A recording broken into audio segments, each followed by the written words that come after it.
Assalamualaikum warahmatullahi wabarakatuh.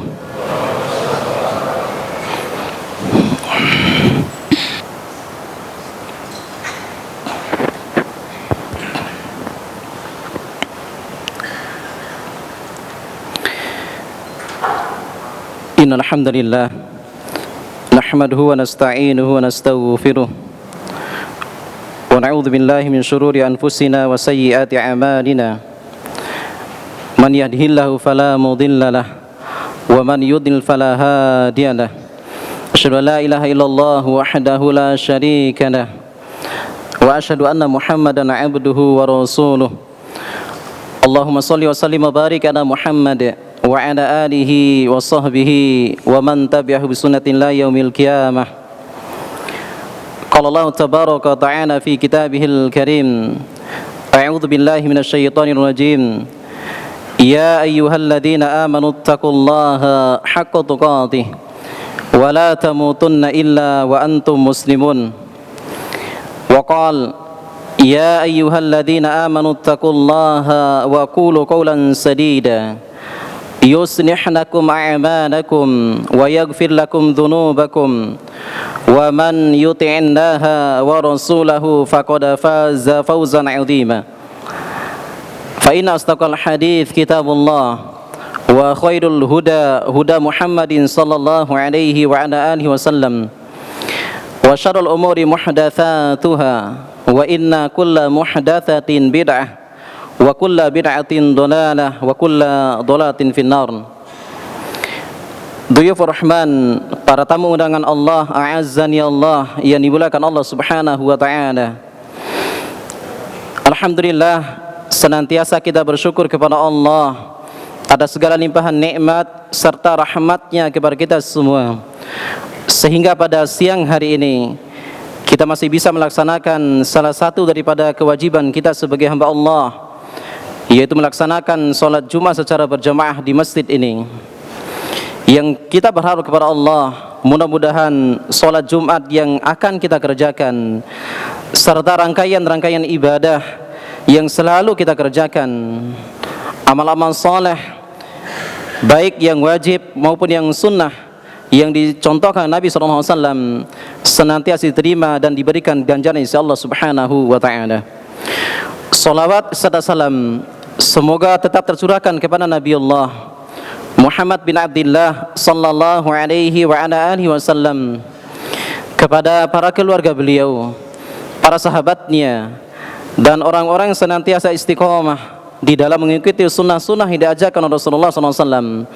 Yang juga kita berharap kepada Allah, mudah-mudahan kita semua yang hadir di sini serta keluarga kita senantiasa mendapatkan kelak syafaat dari baginda Rasulullah SAW.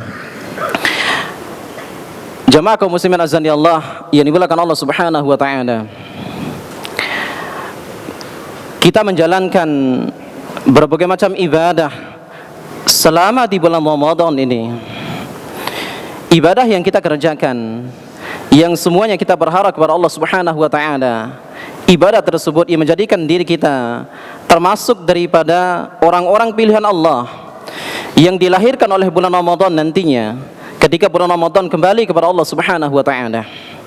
Karena tidak semua alumni yang dilahirkan oleh bulan Ramadan mereka mendapatkan magfirah ataupun ampunan dari Allah Subhanahu wa taala.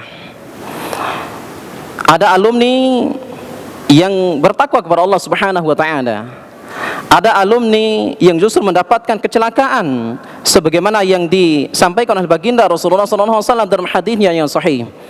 Serta ada alumni yang ketiga yang mereka justru lebih parah dari alumni yang kedua, yaitu mereka yang seburuk-buruknya makhluk yang pernah tinggal di muka bumi ini. Tapi yang menjadi pertanyaannya, bagaimana upaya serta cara untuk kita bisa mendapatkan ampunan dari Allah Subhanahu wa taala? Cara sukses agar kita bisa mendapatkan magfirah dari Allah Jalla Jalaluhu, agar kita termasuk daripada orang-orang yang pilihan Allah Subhanahu wa taala yang bernama muttaqin, yaitu orang-orang yang bertakwa kepada Allah Subhanahu wa taala. Karena inti dari seluruh ibadah yang kita kerjakan, jangankan di bulan Ramadan, yang selain daripada bulan Ramadan saja, Jangankan puasa, solat yang kita, baca Al-Quran yang kita, atau seluruh rangkaian-rangkaian ibadah tanpa terkecuali ibadah yang mendekatkan diri kita kepada Allah Subhanahu wa taala, semuanya itu tidak lain melainkan hanya untuk menjadikan diri kita sebagai orang-orang yang bertakwa kepada Allah Subhanahu wa taala. Ibadah puasa lebih jelas sebagaimana disampaikan Allah di dalam Quran surah Al-Baqarah di ayat 183. Kutiba 'alaikumus shiyam kama kutiba 'alal ladzina min qablikum la'allakum tattaqun. Akan tapi mana dalilnya yang mengatakan bahwasanya seluruh daripada ibadah yang bukan hanya puasa, yang ternyata seluruh ibadah tersebut, salatnya kita, baca Al-Qur'annya kita, qiyamul lailnya kita, ataupun amalan-amalan baik yang sunnah, lebih-lebih yang wajib, ia menjadikan diri kita termasuk daripada orang-orang yang bertakwa. Allah Jalla Jalaluhu mengingatkan di dalam firman-Nya di surah yang kedua Al-Baqarah ayat 21. Ayat ini adalah ayat yang pertama kali turun yang berkaitan dengan perintah untuk beribadah kepada Allah Subhanahu wa taala. Ada dua ayat yang disebut sebagai ayat pertama kali turun. Yang pertama adalah pertama kali turun secara keseluruhan daripada Al-Qur'an, yaitu Iqra bismi rabbikal ladzi khalaq. Kemudian yang kedua, ada ayat yang pertama kali turun yang berkaitan dengan perintah untuk kita beribadah kepada Allah Subhanahu wa taala, yaitu di dalam Quran surah Al-Baqarah ayat 21. Allah sampaikan, A'udzubillahi minasyaitonir rajim. Ya ayyuhan nas u'budu rabbakum alladzi khalaqakum walladzina min qablikum la'allakum tattaqun. Wahai sekalian manusia, sembahlah Allah, beribadahlah kalian semua kepada Allah Subhanahu wa taala, yang mana Allah adalah dialah yang menciptakan kalian, dialah yang menciptakan orang-orang sebelum kalian. La'allakum tattaqun, untuk apa kalian beribadah? La'allakum tattaqun, untuk semuanya kalian bertakwa kepada Allah Subhanahu wa taala. Jemaah kaum muslimin azani Allah, yang menjadi pertanyaannya, siapa orang-orang yang bertakwa di sini? Orang-orang yang menjalani puasa Ramadan, orang-orang yang menjalani puasa sunnah ataupun ibadah-ibadah yang lainnya selama bulan Ramadan, yang dikatakan sebagai orang-orang yang sukses di dalam Ramadannya. Maka Allah Subhanahu wa taala sampaikan, inilah ciri daripada orang-orang yang sukses di bulan Ramadan itu. Allah sendiri mengungkapkan di dalam Quran surah yang ke-51, yaitu surah Adz-Dzariyat, di ayat yang ke-15 sampai ayat yang ke-18. Allah Jalla Jalaluhu berfirman, A'udzu billahi minasyaitonir rajim. Innal muttaqina fi jannati wa 'uyun. Sesungguhnya orang-orang yang bertakwa, mereka masuk ke dalam surganya Allah Subhanahu wa taala, dan mereka mendapatkan para bidadari ataupun wa'uyun, yaitu yang di bawahnya mengalir sungai-sungai air mata air. Akhidhina ma atahum rabbuhum, mereka mendapatkan apa-apa yang menjadi keinginan mereka yang diberikan oleh Allah Subhanahu wa taala sebagai Tuhan mereka. Disebabkan karena apa? Innahum kanu qabla dzalika muhsinin, yaitu disebabkan karena ketika di dunia mereka berbuat ihsan. Anta ibudallaha ka'annaka tarahu fa illam takun tarahu fa innahu yarak, yaitu mereka beribadah kepada Allah Subhanahu wa taala yang seakan-akan mereka melihat Allah, sekalipun mereka tidak melihat Allah, tapi yakinlah mereka meyakini bahwasannya Allah Maha melihat mereka. Apa bentuk ihsannya mereka? Apa bentuk kebaikan mereka? Dan inilah di antara ciri daripada orang-orang yang sukses ketika melewati bulan Ramadan, yang sebagaimana yang disampaikan oleh Al-Imam Ibnu Rajab Al-Hambali rahimahullahu ta'ala. Di antara yang ciri yang pertama adalah kanu qalilan minal laili ma yahja'un, yaitu ketika di dunia, ketika di bulan Ramadan, mereka sedikit tidurnya. Bukan sedikit-sedikit tidur, akan tapi mereka yang diberikan maghfirah, ampunan Allah Subhanahu wa taala selama bulan Ramadan adalah mereka kanu qalilan minal laili ma yahja'un. Ketika di malam harinya mereka sedikit tidurnya, apalagi ketika malam-malam di bulan Ramadan, mereka memanfaatkan malam tersebut untuk membaca Al-Quran, ataupun setidaknya untuk apa? Di sepertiga malam terakhirnya, wabil asharihum yastaghfirun, Di samping daripada mereka mengerjakan qiyamul lail, kalaulah mungkin di bulan Ramadan mereka mengerjakan salat tarawih, akan tapi tidak menjadikan diri mereka di sepertiga malam terakhir di bulan Ramadan tersebut untuk bangun, yang sekalipun mereka tidak mengerjakan salat malam, karena mungkin tadi malamnya, di awal malam mereka mengerjakan salat tarawih, akan tapi setidaknya mereka selalu beristighfar kepada Allah Subhanahu wa taala. Wa bil asharihum yastaghfirun. Mereka selalu beristighfar kepada Allah Subhanahu wa taala. Ibunda Aisyah radhiyallahu anha, sebagaimana yang dikutip oleh Al-Imam Ibnu Katsir di dalam kitab tafsirnya, ketika Imam Ibnu Katsir menafsirkan satu ayat di dalam surah Ali Imran, di ayat yang ke-16 ataupun ayat ke-17, as-sabirina was-sadiqina wal-qanitina wal-munfikina bil asharihum yastaghfirun. Ibunda Aisyah radhiyallahu anha, beliau ditanya, ya ummatul mu'minin, ya ummal mu'minin, wahai ibunda orang-orang yang beriman, bagaimana, seberapa banyak kam adadun biistighfarin Nabi sallallahu alaihi wasallam, berapa banyak Rasulullah SAW beristighfar di sepertiga malam terakhir. Ibu Aisyah radhiyallahu anha mengatakan, karena Nabi sallallahu alaihi wasallam, bahwasanya Nabi sallallahu alaihi wasallam beristighfar di sepertiga malam terakhir itu minimal 70 sampai 100 kali. Menunjukkan bahwasanya seorang nabi yang paling dekat dengan Allah, seorang rasul yang termasuk ke dalam surganya Allah Subhanahu wa taala, melainkan orang yang pertama kali yang membuka pintu surganya Allah Jalla Jalaluhu adalah baginda Rasulullah SAW. Itu saja masih sempat untuk memperbanyak istighfar di setiap sepertiga malam terakhirnya, minimal 70 kali sampai 100 kalinya.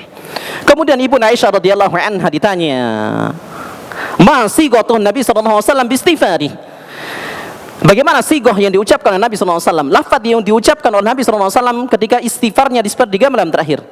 Maka Ibunda Aisyah radhiyallahu anha mengatakan bahwasannya Nabi SAW biasa mengucapkan astaghfirullah wa atubu ilaih, astaghfirullah wa atubu ilaih.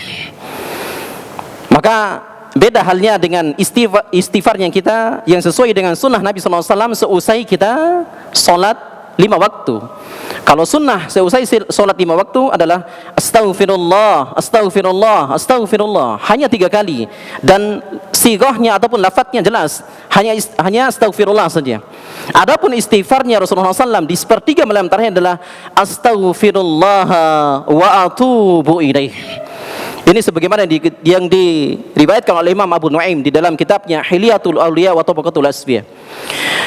Jamaah kaum muslimin azani Allah yang dimuliakan Allah Subhanahu wa taala, jangan pernah kita meninggalkan istighfar, memohon ampun kepada Allah Subhanahu wa taala. Itulah yang menjadikan diri kita itu mendapatkan maghfirah, ampunan dari Allah Subhanahu wa taala.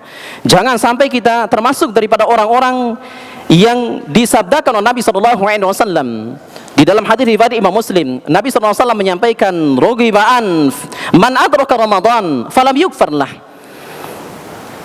Sungguh celaka seorang hamba. Nabi SAW berdoa kepada Allah Subhanahu wa ta'ala. Bahkan sebelumnya Nabi SAW itu mengaminkan doa dari malaikat Jibril sallallahu alaihi wasallam bahwasanya celaka dan celaka barang siapa yang mendapati bulan Ramadan, akan tapi mereka tidak mendapatkan ampunan dari Allah Subhanahu wa ta'ala. Maka inilah di antara amalan yang menjadikan diri kita bisa mendapatkan ampunan Allah Subhanahu wa ta'ala, agar kita tidak termasuk daripada orang-orang yang celaka yang disampaikan oleh baginda Rasulullah SAW, yaitu di bulan Ramadan ini. Jamaah kaum muslimin azani Allah yang dimuliakan Allah Subhanahu wa ta'ala, aqulu qauli hadza astaghfirullah li wa lakum.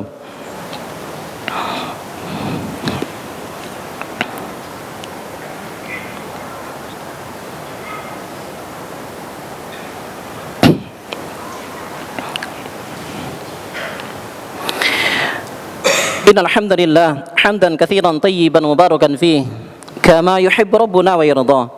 Nasyhadu an la ilaha illallah wa nasyhadu anna Muhammadan abduhu wa rasuluh. Allahumma shalli wa sallim wa barik ala Muhammad wa ala alihi wa sahbihi wa man tabi'ahu sunnatin ila yaumil qiyamah wa ba'd. Itu amalan yang pertama ataupun amalan yang kedua yang menjadikan diri kita termasuk daripada orang-orang yang sukses yang mendapatkan ampunan di bulan Ramadan, Yang pertama, kami ulangi, mereka yang menghidupkan malamnya untuk bertakarub kepada Allah Subhanahu wa taala. Kemudian yang kedua, mereka beristighfar di sepertiga malam terakhirnya. Sebelum sahur, jangan lupa kita beristighfar kepada Allah Subhanahu wa taala. Luangkan waktu kita. Makanya Al-Imam Ibnu Taimiyah rahimahullahu taala menyampaikan ini keutamaan daripada istighfar terlebih di sepertiga malam terakhir. Jemaah kaum muslimin azani Allah. Imam Ibnu Taimiyah di dalam kitabnya Majmu'atul Fatawa, beliau ditanya bahwasannya, wahai Syekh, kalau sekiranya di penghujung malam aku mendapati diriku terlambat bangun, kemudian sebentar lagi, misalkan sebentar lagi 5 menit atau 10 menit kemudian adzan subuh akan dikumandangkan, maka aku memiliki hajat untuk meminta kepada Allah Subhanahu wa taala. Akan tapi aku belum beristighfar. Mana yang lebih utama? Apakah aku mendahulukan istighfar atau aku memohon kepada Allah? Aku berdoa kepada Allah Subhanahu wa taala. Maka Al-Imam Ibnu Taimiyah rahimahullah menyampaikan bahwasanya para salafus saleh itu jauh lebih mendahulukan istighfar daripada doa mereka. Kenapa? Karena doa Allah Subhanahu wa taala, kalau sekiranya Allah mengijabahkannya, Allah akan mengijabahkan dari apa yang mereka inginkan saja. Akan tapi kalau di istighfar, sekalipun mereka tidak meminta sekalipun, ada keinginan untuk mendapatkan hal tersebut, disebabkan karena istighfarnya bukanlah sesuatu yang mustahil, menjadikan Allah Subhanahu wa taala membukakan pintu langitnya, kemudian mengijabahkan apa yang mereka inginkan sekalipun mereka tidak berdoa kepada Allah Subhanahu wa taala. Allahu akbar. Inilah menjadikan kita meyakini bahwasanya istighfar adalah menjadikan sesuatu yang mustahil menjadi mustajab di sisi Allah Subhanahu wa taala. Terlebih sekali lagi di sepertiga malam terakhir. Kemudian amalan yang ketiga, yang terakhir adalah wa fi amwalihim haqqun lisaili wal mahrum, yaitu di di bulan Ramadan kita bersungguh-sungguh untuk berinfak, ya, mengeluarkan harta yang dirizkikan kepada kita semuanya oleh Allah Subhanahu wa taala. Maka ma naqasat min malin sadaqah, sedekah tidak akan mengurangi harta kita. Justru sedekah justru akan menambah harta yang kita miliki insyaallah. Jamaah kaum muslimin azanillah yang dimuliakan Allah Subhanahu wa taala.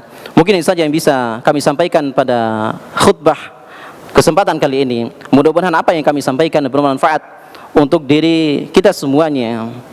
Mudah-mudahan kita selalu dibimbing oleh Allah Subhanahu wa taala, diberikan ilmu dan amal serta keistiqomahan untuk kita mengamalkan ilmu-ilmu yang kita pelajari, serta Allah Subhanahu wa taala mewafatkan kita di atas Islam dan sunnah Nabi yang mulia. Amin ya rabbal alamin. Allahumma shalli wa sallim wa barik ala Muhammad wa ala ali Muhammad kama shallaita ala Ibrahim wa ala ali Ibrahim innaka Hamidum Majid.